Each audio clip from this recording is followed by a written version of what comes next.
Bonjour les amis, j'espère que tout va bien avec vous. Alors aujourd'hui, c'est le temps à maintenant commencer à explorer Unité 3 dans notre cours d'enjeux mondiaux. Donc, je vais aujourd'hui vous présenter c'est quoi qu'on va voir dans Unité 3, c'est quoi les activités qui se retrouvent dans Unité 3 et aussi on va explorer la première partie de cette unité en explorant la première tâche qui est un projet. Donc, voici notre calque conceptuel de Unité 3. Alors, la première chose qu'on va voir pendant cette unité, c'est qu'on se concentre sur le tiers-monde. Peut-être que tu es plus familier avec le terme en anglais qui est the third world or the developing world. Alors, le monde en développement. Donc, en français, on peut dire le tiers-monde ou des pays en développement. Un ou l'autre, ça fonctionne. En anglais, on utilise moins le terme the third world, on utilise plus les developing countries. Donc, c'est important de juste comprendre qu'en français, il y a un peu plus de flexibilité avec les termes. Donc, quand on parle de le tiers-monde, je vais vous demander de réfléchir un peu à où est-ce que vous pensez. Donc, peut-être penser à un pays que vous pensez est dans le tiers-monde. Alors, souvent, on peut penser à des pays qui sont dans le continent de l'Afrique. On peut souvent penser à des pays dans l'Amérique du Sud. On a aussi beaucoup de pays dans l'Asie qui se retrouvent dans le tiers-monde. Alors, on parle de des pays en pauvreté. Donc, la première chose qu'on va explorer dans cette unité, c'est la pauvreté. Alors, une réalité dans le tiers-monde, comme que nous avons vu dans le documentaire Living on $1. Alors, si vous en souvenez, ils ont été dans l'Amérique du Sud, où ils ont eu la chance de voir comment que c'est de vivre dans la vraie pauvreté extrême. Et donc, une grosse réalité dans le tiers-monde, les amis, c'est que on a de la pauvreté et on a surtout un manque de ressources dans cette partie de le monde. Donc, je veux vraiment que vous compreniez que la qualité de vie, que ce soit accès à l'éducation, accès à la nourriture, accès à la santé, ça, dépendant de la qualité que c'est offert dans ton pays, va dépendre où tu te retrouves dans le monde. Si tu te retrouves dans le premier monde, deuxième, troisième. Et si vous vous en souvenez de la carte qui était à l'arrière de ma classe, on avait vu les pays orange, les pays rouges et les pays jaunes. Et ça, c'était ça qui était pour identifier où tu te retrouvais si tu étais dans le premier monde, le troisième monde. Alors, oui, il y a encore beaucoup de pays en pauvreté. Et pour cette unité, c'est ça notre objectif. Je veux que vous explorez c'est quoi cette pauvreté. Et après ça, je veux aussi que vous essayiez de trouver une solution en format de projet. Donc, unité 3 est divisée en deux parties. Alors, la première partie est un mini-projet que vous allez faire. L'objectif est de faire l'exploration de un pays qui se retrouve dans le tiers-monde, donc un pays en développement. Donc, pour cet objectif, pour ce projet, votre objectif est de retrouver un pays qui vous intéresse à rechercher et vous allez le comparer à le Canada. Vous allez identifier comment ce pays est différent en qualité de vie. Alors, ça va être la première chose que vous allez faire que je vais présenter aujourd'hui. Dans quelques semaines, je vais partager avec vous partie 2, qui est un projet d'action. Et là, on va parler un peu de, à la place de juste faire de la recherche et s'informer, maintenant, c'est à vous à penser à une action. Vous allez prendre le temps à explorer qu'est-ce que tu peux faire pour améliorer le monde. Et ça n'a pas besoin d'être gros. Donc, ça, c'est les premières deux parties. La dernière partie de le cours qu'on va faire à la fin de le semestre, fait qu'au début de le mois de juin, ça va être une réflexion de tout notre cours. Donc, ça sera quelques questions pour vous donner la chance à réfléchir. Alors, on n'a pas beaucoup qui nous reste. Alors, ça fait notre 5e activité et c'est tout. Donc, en total, vous savez qu'on a 5 activités à compléter, fait que ceci, c'est 3, 4 et 5. Donc, on va continuer. Alors, je voulais vous montrer aujourd'hui les objectifs qui ont été créés en 2015 par les Nations Unies. Ces objectifs s'appellent les buts de développement, donc the Millennium Development Goals. Et pour ces buts de développement, si vous voyez, il y a plusieurs objectifs. Alors, que ça soit réduire la pauvreté, que tous les enfants soient éduqués, nettoyer l'environnement, ceci, c'était les priorités en 2015. Qu'est-ce que je vais vous demander de faire maintenant, c'est de arrêter le vidéo et je vais vous demander de mettre ces objectifs en ordre. Qu'est-ce que vous pensez est la priorité? Est-ce qu'il y a des choses peut-être qui sont moins importantes que d'autres? Et si qu'on aurait besoin de les mettre en ordre, de le plus important, le moins important, alors où commencer? Quel ordre est-ce que vous les placerez dedans? Est-ce que vous commencerez avec l'environnement?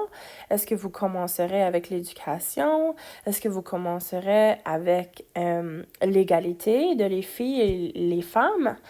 Donc, c'est à vous à déterminer l'ordre. Je vais vous donner du temps à faire ça. Fait que faites ça maintenant avant que vous avancez dans la vidéo. Alors, maintenant que vous avez eu la chance de mettre les priorités et les buts en ordre, je voulais vous montrer les buts qui existent maintenant aujourd'hui. Les Nations unies ont pris ces objectifs et ils les ont changés un petit peu et développés. Et maintenant, on pourrait dire qu'il en a 17, excuse. Donc, il y a 17 priorités de les Nations unies. Ces objectifs sont censés d'être travaillés pendant plusieurs années. C'est sûr que ça va prendre du temps, mais les Nations unies les ont mis en ordre. Alors ça, c'est vraiment intéressant, fait que vous pouvez comparer votre liste avec la vôtre.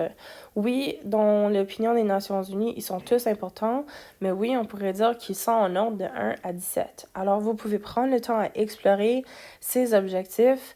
Alors, naturellement, la majorité de les pays dans le tiers-monde ont besoin d'améliorer ces objectifs.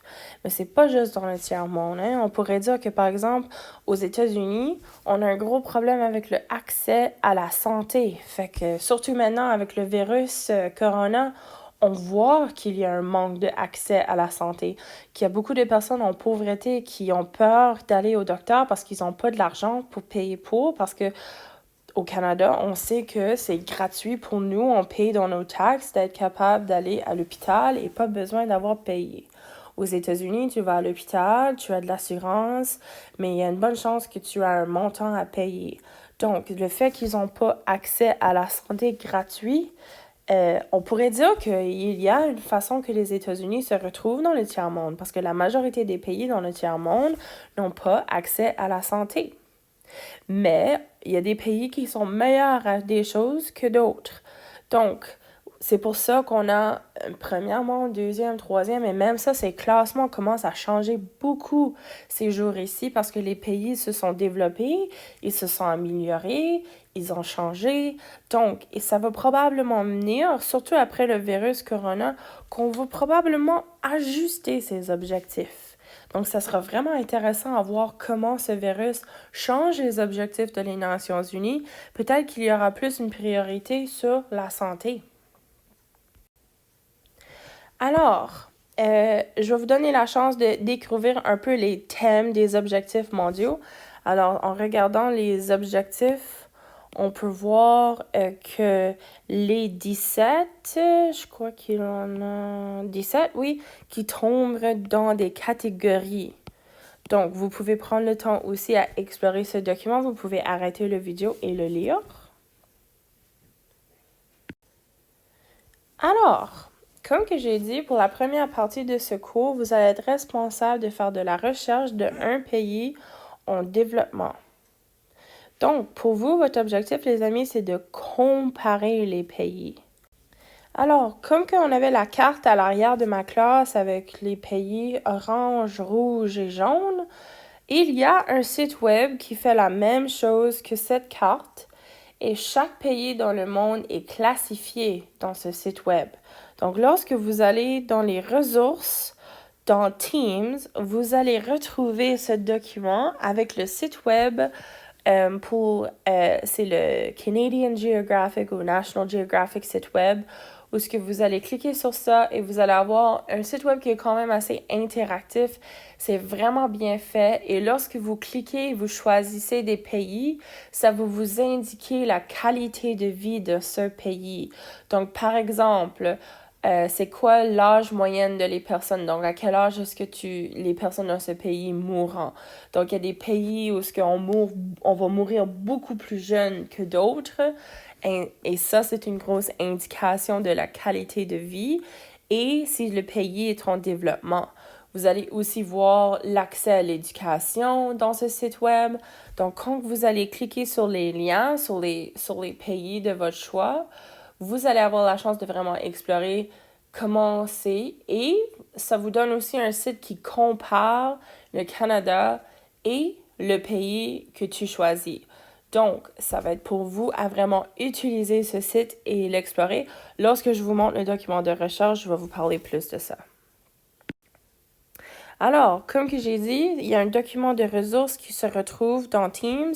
Ceci, c'est le document. Alors, le document est en ordre. Je vous suggère vraiment de suivre l'ordre. La première chose que je vais vous demander, c'est vraiment explorer c'est quoi le tiers-monde. Ce site web est excellent pour expliquer ça.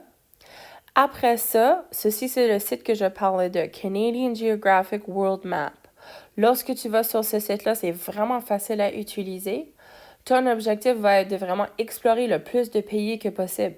Fait que tu vas voir une carte de le monde et tu vas juste commencer à cliquer sur les pays et tu vas lire l'information. Et qu'est-ce qui est le fun avec ce site, c'est que tu peux comparer deux pays puis voir un à côté de l'autre comment plus développer un qui est que l'autre. Donc ce site-là, les amis, vous allez prendre beaucoup de temps là. Ne allez pas trop vite. Prenez le temps. Si jamais vous êtes confusé comment l'utiliser, envoyez-moi un courriel. Lorsque tu as fini de vraiment jouer avec ce site-là, c'est le temps de faire le choix de ton sujet, de ton pays. Donc, tu vas choisir un pays. Alors, je veux que vous compreniez c'est quoi le terme Third World. Fait que ceci, c'est le vidéo qui l'explique. Donc, lorsque tu vraiment prends le temps à explorer cette vidéo, tu pourras aussi explorer la différence entre les pays pauvres et les pays riches. On avait déjà vu ce vidéo pendant unité 1. Et c'est aussi bien que vous retournez et le regardez encore. Alors, en plus de ça, nous avons les objectifs des Nations Unies. Ici, on retrouve quand même assez de explications de les 17 objectifs qu'on avait vus dans les fichiers avant que je vous ai montré. Et on a plusieurs sites web qui parlent maintenant de la pauvreté et c'est quoi les faits liés à la pauvreté dans le monde. Et finalement, je voulais apporter des actualités modernes maintenant là, qui sont associées à la pauvreté. Donc, je voulais vous parler un peu de les inégalités qui se retrouvent avec le virus corona et le lien avec la pauvreté. Donc, je vous suggère fortement de vraiment explorer toutes ces ressources. Ils sont formidables. C'est sûr que vous pouvez aller beaucoup plus loin que ça, surtout lorsque vous commencez votre recherche de votre pays.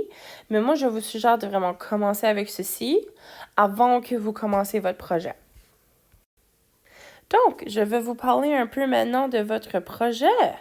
Alors, l'objectif, c'est de faire de la recherche d'un pays en développement. Donc, l'objectif à la fin, c'est que pendant unité 1 et unité 2, nous avons exploré la mondialisation. Naturellement, la mondialisation a eu un impact sur le tiers-monde. Il y a une raison pourquoi il y a des pays pauvres et des pays riches, et le colonialisme est beaucoup associé à cette décarte dans le monde, cette division dans le monde en pauvreté. Donc, pour vous, ça sera très important que vous réalisez que vous avez besoin de créer une présentation. Vous avez besoin de trouver toute l'information en détail sur votre pays. Et la partie la plus importante, c'est que vous avez besoin de examiner les raisons pourquoi votre pays est dans le tiers-monde. Donc, pourquoi ton pays est dans le tiers-monde est quelque chose que tu dois être capable de répondre pendant ton projet. Et aussi les conséquences d'être dans le tiers-monde. Comment est-ce que c'est de vivre dans ton pays? Est-ce que c'est facile? Évidemment, si tu es dans le tiers-monde, c'est difficile. C'est difficile d'avoir accès à la nourriture, c'est difficile d'avoir accès à la santé, c'est difficile d'avoir accès à l'éducation. Donc, ça va être pour vous à identifier ces choses-là et l'expliquer dans votre projet. Alors, quelque chose d'autre qui est vraiment important, les amis, c'est qu'il y a beaucoup, malheureusement, de pays dans le monde qui se retrouvent dans le tiers-monde. J'ai besoin que vous en choisissez un. Donc, encore, je vous donne ce site web, The Canadian Geographic World Map. OK? Alors, ça, c'est pour vous aider à comparer votre pays avec le Canada. Mais là, maintenant que vous êtes prêt à commencer votre projet, je vais vous demander d'aller dans ce premier site web ici. Ce site web va vous parler de c'est quoi ça va vous donner la liste de tous les pays dans le tiers-monde. Et quand tu en trouves un qui t'intéresse, tu peux toujours le mettre dans Canadian Geographic et commencer à l'explorer. Donc, tu choisis un pays dans le monde qui est dans le tiers-monde qui t'intéresse. Donc, ton pays devrait se retrouver dans cette liste ici. Si tu n'es pas certain encore, envoie-moi un courriel, je vais vous aider. Lorsque tu as choisi ton pays, maintenant tu vas faire la recherche. Donc, tu as besoin de trouver l'histoire de ton pays. Donc, le colonialisme. Donc, tu commences avec le début de l'histoire de ton pays et tu viens jusqu'à aujourd'hui. Tu pourrais créer une ligne du temps avec cette information ici. Donc, ça serait vraiment intéressant de voir la chronologie. Je dirais maximum 5 événements, les amis. Je n'ai pas besoin de plus que ça. C'est à vous à vraiment décider comment vous voulez organiser votre présentation. Donc, après ça, vous pouvez comparer la qualité de vie de votre pays avec le Canada. Donc, encore, ça va se faire avec le Canadian Geographic, la carte ici. Donc, vraiment, c'est important que ça, c'est dans votre projet. Vous avez besoin de déterminer les causes et les conséquences de pourquoi votre pays est dans le tiers-monde. Donc, qu'est-ce qui a causé ton pays à être pauvre et qu'est-ce qui sont les conséquences de ça pour ton pays? Alors, j'ai expliqué ça ici, comme j'ai dit, pourquoi est-ce que ton pays est dans le tiers-monde, ça c'est les causes, et quelles sont les conséquences de vivre dans ce pays. Donc, par exemple, pas avoir accès à l'éducation si tu es une fille, etc.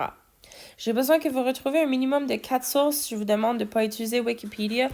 Vous pouvez placer vos 4 sources dans votre présentation. Donc, finalement, lorsque tu as terminé ta recherche, tu vas tout placer ça, que ce soit dans un vidéo, PowerPoint, Prezi ou Google Slides, je suis correct avec tout. C'est que tu penses à d'autres façons que tu aimerais le présenter, juste envoie-moi un courriel, je suis très flexible. Si vous décidez de faire une vidéo, c'est beau, j'aimerais vraiment ça de le voir. Vous pourriez le placer sur YouTube, vous pourriez essayer de me l'envoyer par courriel, vous pourriez le mettre sur FreshGrade. Des fois, le vidéo peut être quand même assez gros, mais j'ai vraiment hâte de voir qu'est-ce que vous allez créer. J'ai toujours aimé ce projet, mes classes ont toujours vraiment trouvé ça intéressant de trouver et vraiment comprendre comment c'est de vivre dans le tiers-monde. C'est ça votre objectif, les amis, c'est pas juste faire de la recherche pour faire de la recherche, là. Vous êtes là pour vraiment essayer de comprendre comment que c'est de vivre en quelque part d'autre, autre que le Canada. Donc, vous avez besoin d'avoir des images dans votre présentation. Vous pouvez même mettre une vidéo. Je cherche pour des faits et des dates importantes. Et évidemment, les amis, j'ai besoin de les conséquences et la pertinence du pays dans le monde. Donc, pourquoi est-ce que ton pays est important d'étudier? Pourquoi? Qu'est-ce qui est la pertinence historique de ton pays dans le tiers-monde? Alors, qu'est-ce que ça nous apprend à propos de le tiers-monde? Donc, je vous demande vraiment à réfléchir à ça. Ceci, c'est votre minimum pour votre projet. Vous pouvez en ajouter plus, mais je vous demande vraiment à suivre ces étapes. Et finalement, comme toujours les amis, je veux que vous faites votre travail pour organiser votre recherche. Donc, je vous donne un organisateur. Vous le connaissez très bien. Non, vous n'êtes pas obligé de le remplir. Vous n'avez pas besoin de me l'envoyer. Mais vous pouvez, c'est votre choix. C'est aussi possible que vous avez une autre façon que vous voulez organiser votre recherche. Mais j'aime toujours de vous le donner. Alors, encore, ceci, c'est la deuxième page de ce document. Alors, les amis, voici votre première tâche de la première partie de Unité 3. Fait qu'on arrive vers la fin. Dans quelques semaines, je vais vous parler de partie 2 de Unité 3, qui est probablement le plus petit projet, mais ça va vous donner la chance un peu à réfléchir à avoir un impact positif. Donc, si jamais vous avez des questions, vous savez que je suis là pour vous. Envoyez-moi un courriel. J'ai hâte de voir vos travaux pour projet 1, 2, Et maintenant, je vous donne numéro 3. Donc, essayez de les faire en ordre. Ne commencez pas ce projet avant que vous avez terminé avant que vous avez terminé unité 2. Donc, ceci, comme j'ai dit, c'est unité 3. Fait qu'on commence quelque chose de nouveau. Donc, ne commencez pas ceci avant que vous avez fini unité 2. Alors, je vous souhaite une super bonne quelques semaines. J'ai hâte de voir vos travaux et prenez soin de vous. Merci!